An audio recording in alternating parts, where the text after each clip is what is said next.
بسم الله الرحمن الرحيم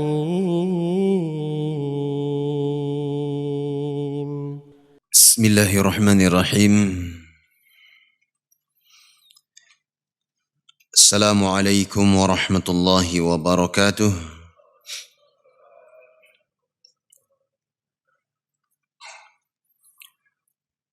الحمد لله والصلاة والسلام على رسول الله وعلى آله وأصحابه ومن تبع هداه. أشهد أن لا إله إلا الله وحده لا شريك له، وأشهد أن محمدا عبده ورسوله،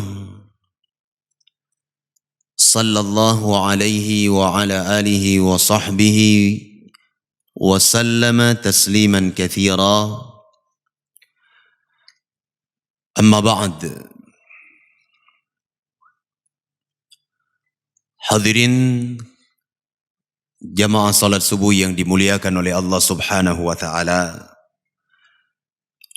Alhamdulillah, kembali Allah Subhanahu wa taala mempertemukan kita di majelis yang mulia ini di salah satu dari rumah-rumahnya, di mana tidak ada tujuan yang mendasari datangnya kita ke tempat ini melainkan dalam rangka ibadah, baik itu menunaikan salat subuh berjamaah atau menghadiri salah satu dari majalisul ilmi. Sehingga jamaah yang saya muliakan, ini merupakan ni'mah yang sangat agung, yang sangat besar yang Allah Subhanahu wa taala anugerahkan kepada kita, sehingga mewajibkan kita untuk selalu dan senantiasa bersyukur kepada Allah Subhanahu wa taala. Wallahi, demi Allah jamaah yang saya muliakan, kalau bukan karena taufik atau hidayah dari Allah Subhanahu wa taala, niscaya kita tidak akan mampu datang ke majelis ini, ke masjid ini, menunaikan salat ataupun menghadiri salah satu dari majelis ilmu. Maka dari itu jamaah yang dimuliakan Allah, hendaknya selalu dan senantiasa kita bersyukur kepada Allah Subhanahu wa taala atas limpahan nikmat yang sangat besar ini. Hadirin yang dimuliakan oleh Allah Azza wa Jalla, pada pertemuan terakhir alhamdulillah telah kita baca beberapa ahadits yang disebutkan oleh Al-Imam An-Nawawi rahimahullahu ta'ala di dalam Babul Ikhlas, di dalam kitab Riyadhus Shalihin. Dan sebelum saya masuk pada bab yang kedua dari kitab Riyadhus Shalihin, saya ingin tutup bab ini dengan sebuah hadis yang sangat agung, di mana hadis ini juga berbicara tentang pentingnya niat yang tulus, niat yang sahih, niat yang dimurnikan untuk Allah Subhanahu wa taala. Hadis ini diriwayatkan oleh Al-Imam Al-Bukhari dan Al-Imam Muslim dan disepakati oleh keduanya tentang kesahihan hadis ini, baik lafaz maupun maknanya, atau diistilahkan oleh para ulama dengan nama muttafaqun alaih. Dari sahabat Abul Abbas Abdullah ibnu Abbas radhiyallahu anhuma, Abdullah bin Abbas radhiyallahu anhuma, beliau memiliki kunyah Abul Abbas, di mana Al-Abbas itu adalah nama bapak beliau sendiri. Dan Al-Abbas ini adalah paman Rasulullah sallallahu alaihi wasallam, Al-Abbas bin Abdul Muttalib. Dan biasa orang Arab, mereka itu memberikan nama anak terkadang dengan namanya atau dengan nama kakeknya. Itu adalah hal yang wajar, adalah hal yang biasa di kalangan orang-orang Arab. Wa an Abil Abbas Abdullah ibn Abbas ibn Abdul Muttalib radhiyallahu anhuma an Rasulillah sallallahu alaihi wa ala alihi wa sahbihi wasallam, dari Rasulullah sallallahu alaihi wasallam, fima yarwi an rabbih, dari apa yang beliau riwayatkan dari Rabbnya. Hadis ini dinamakan dengan al-hadits al-qudsi. Lafadznya dari Rasul sallallahu alaihi wasallam, namun maknanya dari Allah subhanahu wa ta'ala. Annahu qala, bahwasanya Allah subhanahu wa ta'ala berfirman, Inna allaha katabal hasanati was sayyiat thumma bayyana dhalik. Sesungguhnya Allah subhanahu wa ta'ala mencatat kebaikan-kebaikan dan kejelekan-kejelekan. Semuanya dicatat oleh Allah. Tidak ada yang terluput. Tidak ada yang tertinggal. Kebaikan-kebaikan, kejelekan-kejelekan, semuanya dicatat oleh Allah Azza wa Jalla. Lalu Allah subhanahu wa ta'ala menjelaskan dan menerangkan tentang amalan baik dan kejelekan tersebut.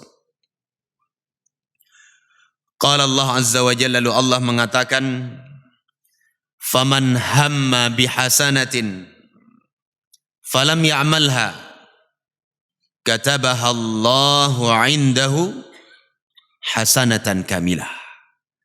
Luar biasa jemaah yang dimuliakan oleh Allah.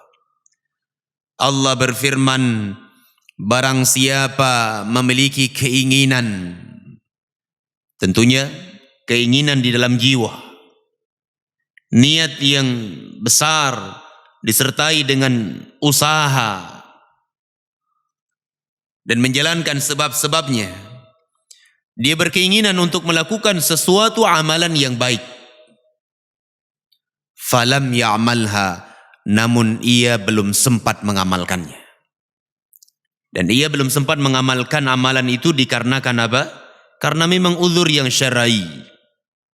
Dia sudah punya niat, bahkan dia berupaya untuk mengamalkan amalan kebaikan itu. Sudah ada di dalam hatinya, dia tempuh sebab-sebab untuk melakukan amalan itu, namun ia belum sempat mengamalkannya. Apa kata Allah? Katabaha Allah tabaraka wa ta'ala indahu hasanatan kamilah. Allah subhanahu wa ta'ala tulis untuk orang tersebut di sisinya, di sisi Allah subhanahu wa ta'ala, sebuah kebaikan yang sempurna.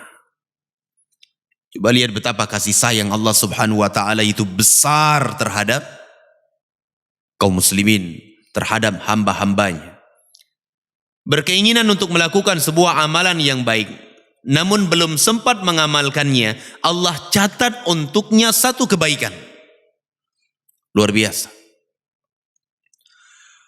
Wa qala wa in hamma biha fa'amilaha katabaha Allahu 10 hasanat ila 700 dhi'fin ila adhafin katsirah.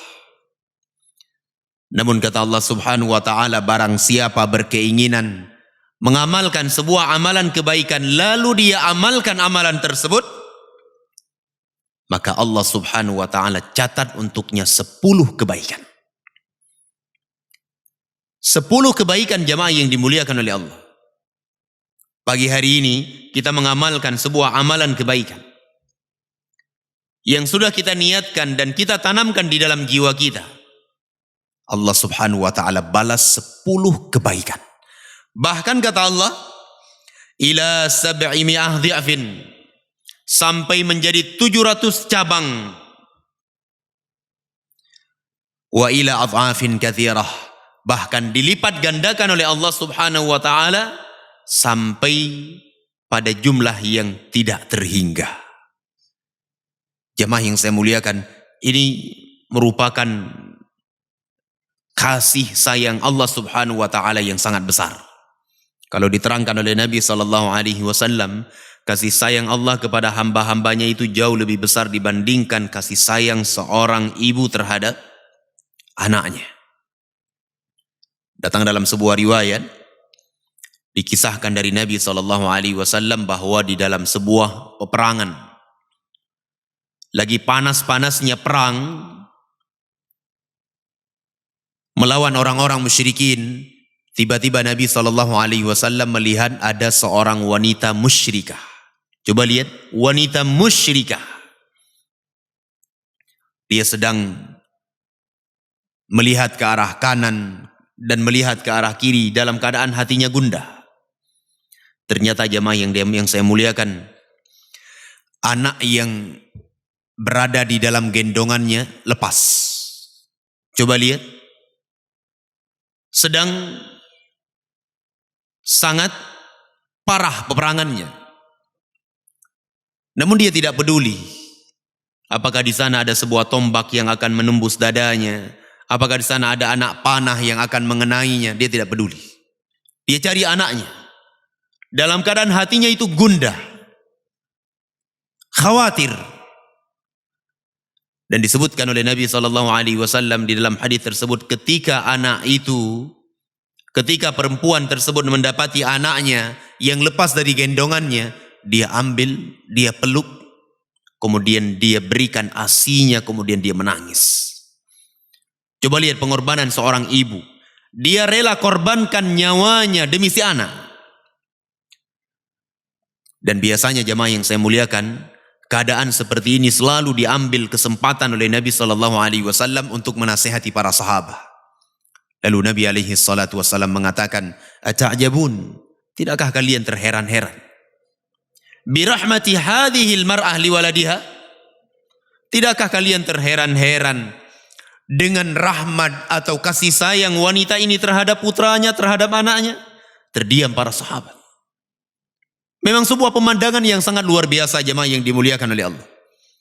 Lalu Nabi SAW mengatakan, "Wallahi lallahu arham bi'ibadihi min hadhil mar'ah liwaladiha." Wallahi, demi Allah, Allah itu lebih sayang terhadap hamba-hambanya dibandingkan kasih sayang wanita itu terhadap putranya. Allah itu lebih sayang.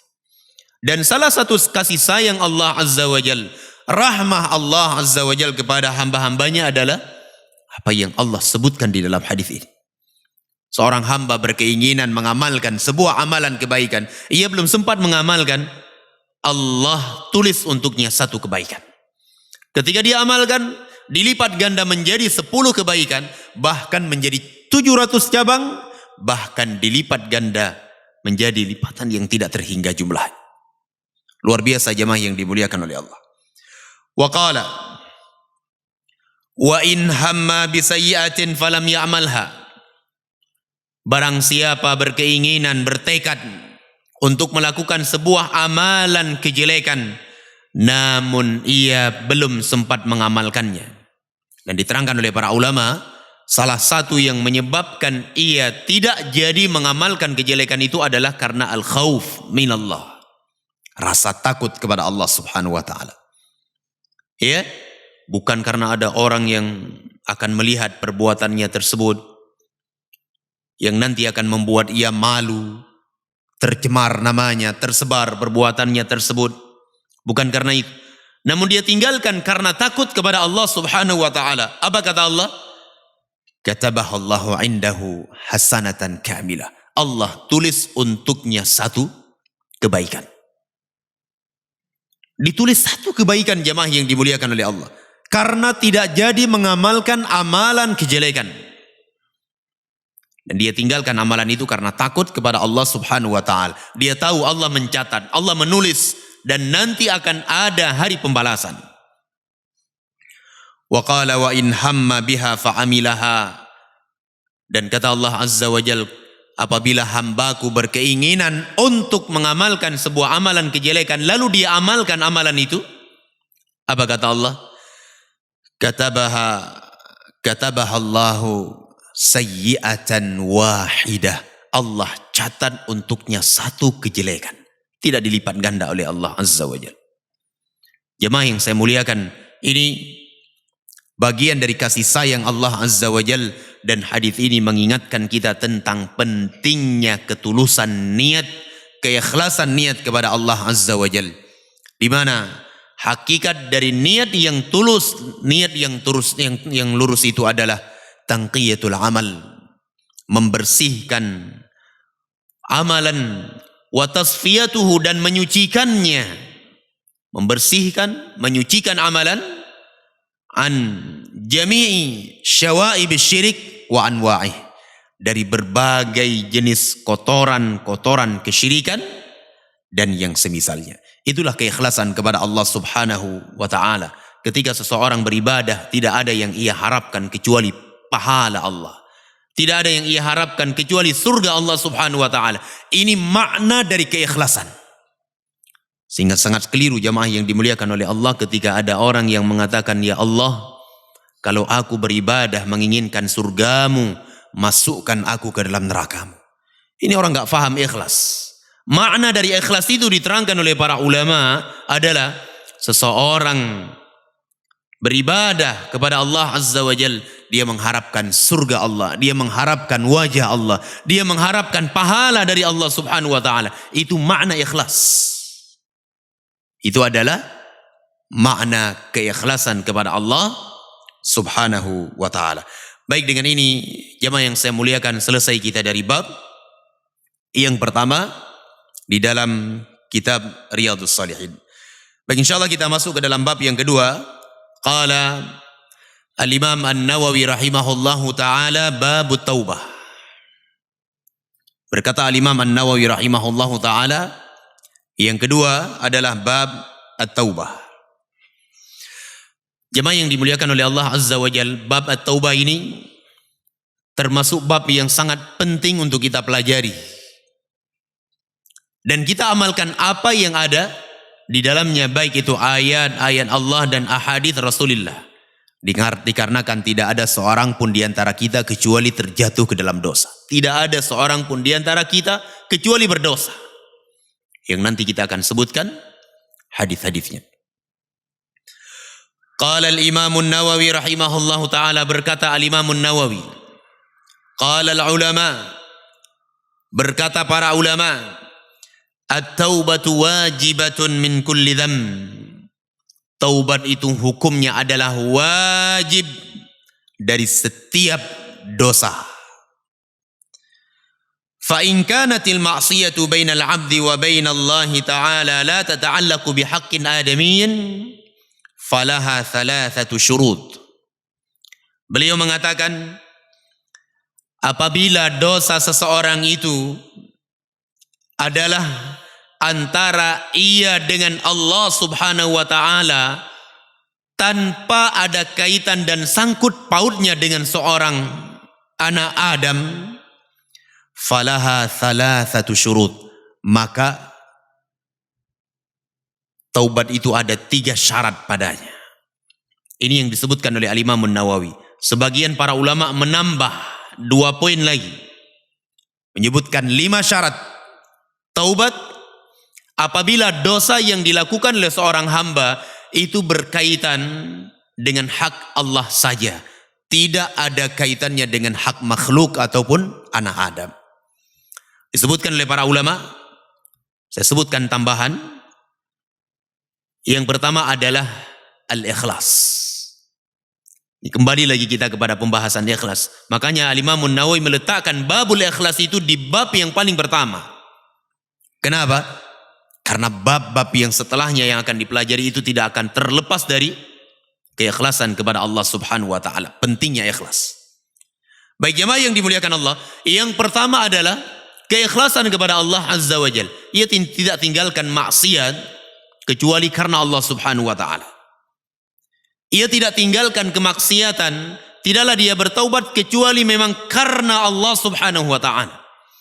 Jemaah yang dimuliakan oleh Allah, betapa banyak orang mengatakan dirinya bertaubat kepada Allah Subhanahu wa ta'ala, namun bukan karena Allah. Taubatnya itu tidak lama. Taubatnya itu tidak lama. Sebentar dia akan tergeser. Sebentar dia akan terjerumus lagi ke dalam kebiasaan ia yang lama. Na'udzubillah.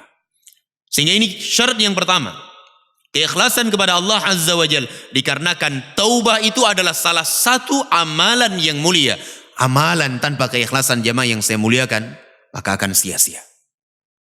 Ini pertama. Kemudian yang kedua, kata Imam Nawawi, an yuqli'a 'anil ma'siyah. Ia berlepas diri dan menjauhi perbuatan maksiat tersebut. Dia berlepas diri dari perbuatan maksiat itu. Ia tinggalkan. Tidak lagi melakukan amalan maksiat yang ia terjatuh di dalamnya. Yang ketiga, an yandam ala fi'liha. Ia menyesali perbuatan maksiat yang ia lakukan tersebut. Menyesal. Merasa adanya penyesalan yang sangat besar di dalam jiwanya. Dan kata para ulama, bahwa penyesalan atas sebuah dosa itu menunjukkan kejujuran seseorang di dalam bertaubat. Jujurnya seseorang di dalam bertaubat. Dari mana dilihat? Dilihat dari keikhlasan yang ada di dalam dadanya tersebut. Dilihat dari penyesalan yang ada di dalam jiwanya. Sehingga adanya kejujuran di dalam bertaubat. Nanti kita akan sebutkan beberapa adillah, dalil-dalil yang menunjukkan pentingnya kejujuran di dalam bertaubat kepada Allah Subhanahu wa taala. Yang keempat, ayyazim alla ya'uda ilaiha abada. Fa in fuqida hadhihi thalathah lam tasihha taubatuh. Lalu beliau mengatakan yang berikutnya adalah ia berazam, bertekad dengan kuat, berusaha dengan sekuat tenaganya untuk tidak kembali ke dalam perbuatan dosa tersebut selama-lamanya. Dia berupaya. Walaupun memang manusia berdosa, bertaubat lagi, berdosa, bertaubat lagi. Karena memang itu adalah orang-orang yang ataupun manusia yang wajar mereka terjatuh ke dalam dosa. Namun dia berupaya sekuat tenaga untuk tidak kembali ke dalam perbuatan dosa tersebut. Kata Imam Nawawi, kalau 4 syarat ini tidak ada ataupun salah satunya terluput, maka tidak sahih taubatnya. Maka tidak sahih taubatnya tersebut. Ini jemaah yang dimuliakan oleh Allah Azza wa Jalla, apabila taubatnya tersebut hanya berkaitan dengan hak Allah Subhanahu wa taala. Lalu beliau mengatakan, fa in kanat al-ma'siyatu tata'allaq bi adamiyyin fa syurutuha arba'ah hadhihi thalathah. Beliau mengatakan apabila dosanya tersebut berkaitan dengan hak seorang hamba, Bani Adam, maka syaratnya itu adalah 4. Kata Imam An-Nawawi. Tadi kita sebutkan ada tambahan 2, ya, dan yang terakhir nanti saya akan tersebutkan di akhir semuanya. Jemaah yang dimuliakan oleh Allah Azza wa Jalla, kalau ada kaitan dosanya tersebut dengan hak seorang Bani Adam, maka harus ditambah syarat yang berikutnya. Apa itu jemaah yang dimuliakan Allah? Beliau mengatakan, fa in kanat malan aw nahwahu raddahu ilaih. Kalau dosanya itu dengan saudaranya berkaitan dengan harta saudaranya yang ia ambil, maka dia harus kembalikan. Maka ia harus mengembalikannya. Datang hadis dari Nabi SAW diriwayatkan oleh Imam Muslim dari sahabat Abu Umamah Al-Harithi radhiyallahu anhu. Nabi SAW bersabda, man akhadha haqqa mri'in muslim, barang siapa mengambil hak seorang muslim, faqad aujaballahu lahun nar wa harrama alaihi al-jannah. Allah wajibkan baginya masuk ke dalam neraka dan Allah haramkan baginya surga. Dan masuk ke dalam neraka ini bukan berarti dia kekal selama-lamanya. Dia akan diadab di dalam neraka. Salah seorang sahabat bertanya, ya Rasulullah, in kana syai'an yasiran.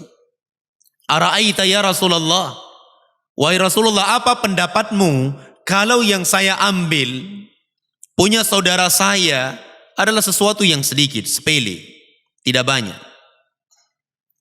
Dijawab oleh Nabi SAW, wa in qadhiban min arak, walaupun setangkai kayu arak.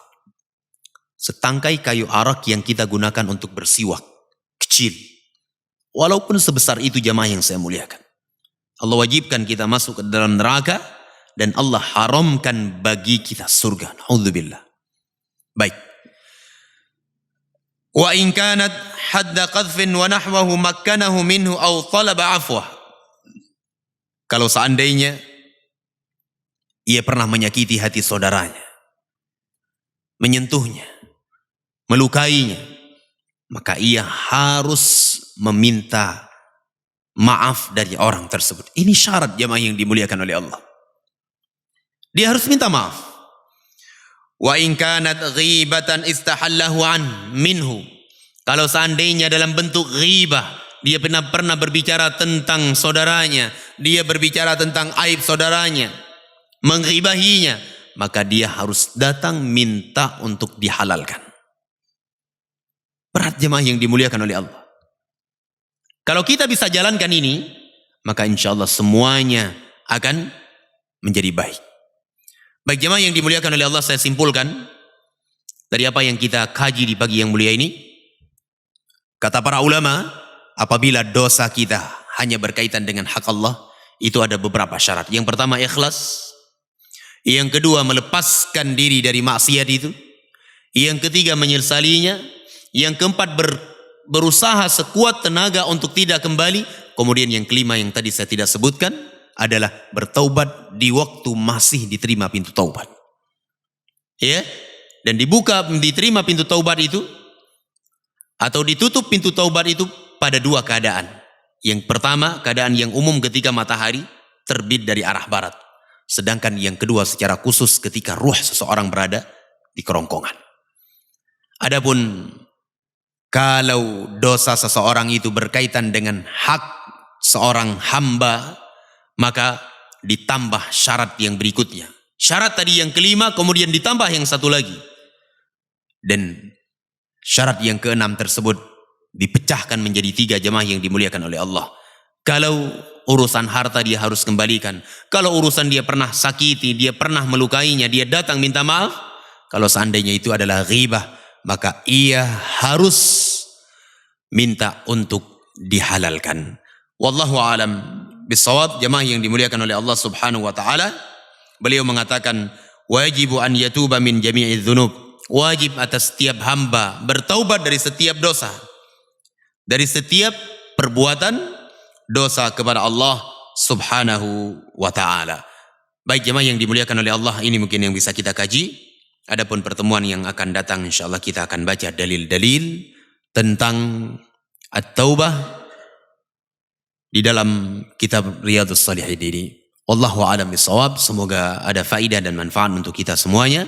Mohon maaf atas segala kekurangan dan kesalahan. Aqulu qawli hadza, subhanakallahumma wa bihamdik, asyhadu an la ilaha illa ant, astaghfiruka wa atubu ilaik. Wa sallallahu ala nabiyyina Muhammadin wa ala alihi wa ashabihi ajma'in. Walhamdulillahi rabbil alamin. Assalamualaikum warahmatullahi wabarakatuh.